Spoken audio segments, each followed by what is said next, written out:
Telugu YouTube ఛానల్లో మీ వ్యాపార ప్రకటనల కోసం 9154949554కి కాల్ చేయండి.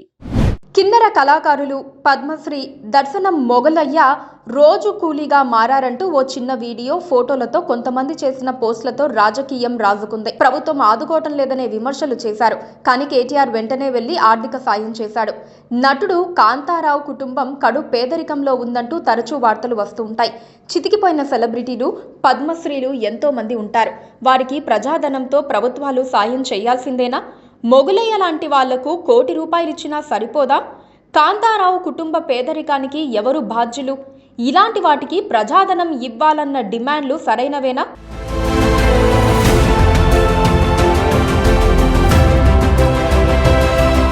ప్రతిభ ఉన్న కళాకారుల్ని ప్రోత్సహించటం ప్రభుత్వం చేయాల్సిన పని, అందులో డౌట్ లేదు. కానీ ప్రోత్సహించటం అంటే నెత్తి మీద పెట్టుకుని పోషించటం కాదు. ప్రభుత్వాలు ఇచ్చేది ప్రజాధనమే, అందుకే జాగ్రత్తగా ఉండాలి. దర్శనం మొగులయ్య విషయంలో ఇప్పుడు అదే చర్చ జరుగుతోంది. దర్శనం మొగులయ్య పద్మశ్రీ సాధించుకున్నారు. ఆయన నిరుపేద నేపథ్యం తెలిసి చాలా మంది సాయం చేశారు. కేసీఆర్ ప్రభుత్వం కూడా ఆయనకు ప్రభుత్వం 600 గజాల స్థలంతో పాటు ₹1 చెక్ ఇచ్చింది. దాన్ని ఆయన వాడుకున్నారు. తనకు రావాల్సిన పెన్షన్ రావటం లేదని, గతంలో ప్రభుత్వం ఇచ్చిన ₹1 పిల్లల పెళ్లిళ్లు, కొంత భూమి కొనుక్కున్నారని, ఇప్పుడు మందులకు డబ్బులు లేవని ఆయన చెప్పినట్లుగా కొన్ని మీడియాల్లో వార్తలొచ్చాయి. వెంటనే రాజకీయ సోషల్ మీడియా జడలు విప్పుకొని ప్రభుత్వంపై విరుచుకుపడింది. పెన్షన్లు ఇవ్వటం లేదని చెప్పింది. కానీ మార్చి 31వ తేదీనే ప్రభుత్వం చెల్లించింది. ఇందుకు సంబంధించిన అధికారిక రసీదును కూడా విడుదల చేసింది. అయినా మళ్లీ సాయం చేయాలన్నట్లుగా ఆయన మీడియాకు ఇలా సమాచారం ఇవ్వటం చాలా మందిని ఆశ్చర్యపరుస్తోంది. తెలంగాణలో చాలా మంది పద్మశ్రీలు ఉన్నారు. వారెవ్వరికీ ఇవ్వనంత సాయం ప్రభుత్వం మొగులయ్యకు ఇచ్చింది. ఏ ప్రభుత్వం అన్న సంగతి పక్కన పెడితే ప్రజాధనాన్ని ఆయనకు సాయంగా ఇచ్చారు. ఇచ్చిన సొమ్మును జాగ్రత్తగా దాచుకొని జీవనం సాగించాలి. కానీ ₹1 ఇచ్చినా ఖర్చయిపోయాయని మళ్లీ సాయం చేయాలన్నట్లుగా మీడియాను ఉపయోగించుకొని ప్రచారం చేయించుకోవటం ఏమిటన్నా విస్మయం వ్యక్తమవుతోంది. నిజానికి దర్శనం మొగులయ్య తాను కూలీ పని చేసుకుంటున్నానని మీడియాకు వీడియో ఇచ్చే ముందు రేవంత్ రెడ్డిని కలిశారు. ఆయన కూడా తనకు ₹1 సాయం ప్రకటించలేదని ఫీల్ అయ్యారో ఏమో కానీ పెన్షన్ రాలేదన్న తప్పుడు సమాచారంతో మీడియాలో హడావిడి చేశారు. మొగులయ్య కళాకారుడు. ఆయన నిరుపేద జీవితం గురించి తెలుసుకుని గతంలో ఎంతో మంది సాయం చేశారు. భీమ్ల నాయక్ సినిమాలో పాట పాడినందుకు నిర్మాత రెమ్యునరేషన్ ఇస్తే పవన్ కళ్యాణ్ వ్యక్తిగతంగా 2 లక్షలు అందించారు. ఇలా ఎంతో మంది సాయం చేశారు. అయినా ఆయన ప్రతి 6 నెలలకోసారి ఇలా మీడియాకు తాను దీనస్థితిలో ఉన్నానని సమాచారం ఇవ్వటం, ఆ కథనాలతో ప్రభుత్వం మరో ₹1 ఆయనకు ఇవ్వాలన్నట్లుగా డిమాండ్లు వినిపించటం పరిపాటిగా మారిందన్న విమర్శలు వస్తున్నాయి. ఇదే పెద్ద చర్చకు కారణమవుతోంది. ఓ కళాకారుణ్ణి ప్రభుత్వం ప్రజాధనంతో ఎంతవరకు పోషించాలి, సమాజానికి ఎంతవరకు బాధ్యత అనేది కూడా ప్రశ్నగానే మారుతోంది. ఒక్క దర్శనం మొగులయ్య విషయంలోనే కాదు, కొంతమంది సెలెక్టివ్ సెలబ్రిటీల విషయంలో ఇదే జరుగుతూ ఉంటుంది.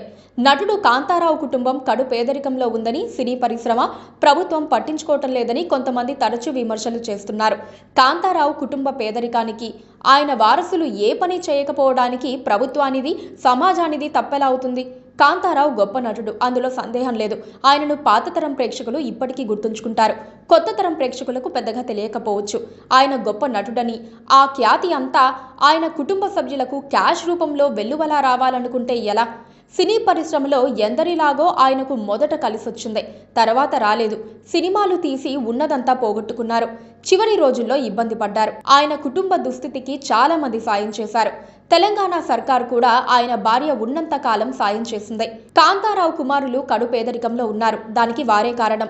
ఆయన తండ్రి సంపాదించి ఏమీ ఇవ్వలేకపోవచ్చు, కానీ వారు సంపాదించుకోవచ్చుగా.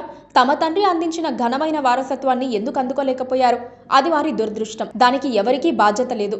సమాజానిది, ప్రభుత్వానిది అస్సలు కాదు. ఈ ప్రపంచంలో బ్రతకాలంటే ఎవరి కష్టం వారిదే. కష్టం కాకపోయినా తమ పూర్వీకులు సంపాదించిన ఆస్తినో పేరుతో పక్కాగా ఉపయోగించుకునే తెలివితేటలైనా ఉండాలి. లేకపోతే బ్రతకడం కష్టం. ఎంతమంది దానాలు చేసినా అవి అంతవరకే ఉంటాయి. ఇలాంటి విషయాల పట్ల అత్యుత్సాహం ప్రదర్శించే మీడియా, సోషల్ మీడియా కాస్త తార్కికంగా ఆలోచిస్తే ఇలాంటి వాటిపై రాజకీయానికి తెరపడే అవకాశం ఉంది.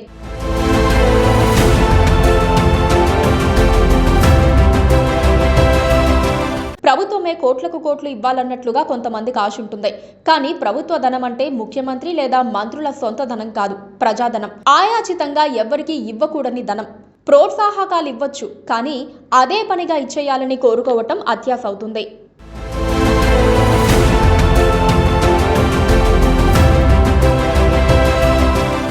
subscribe to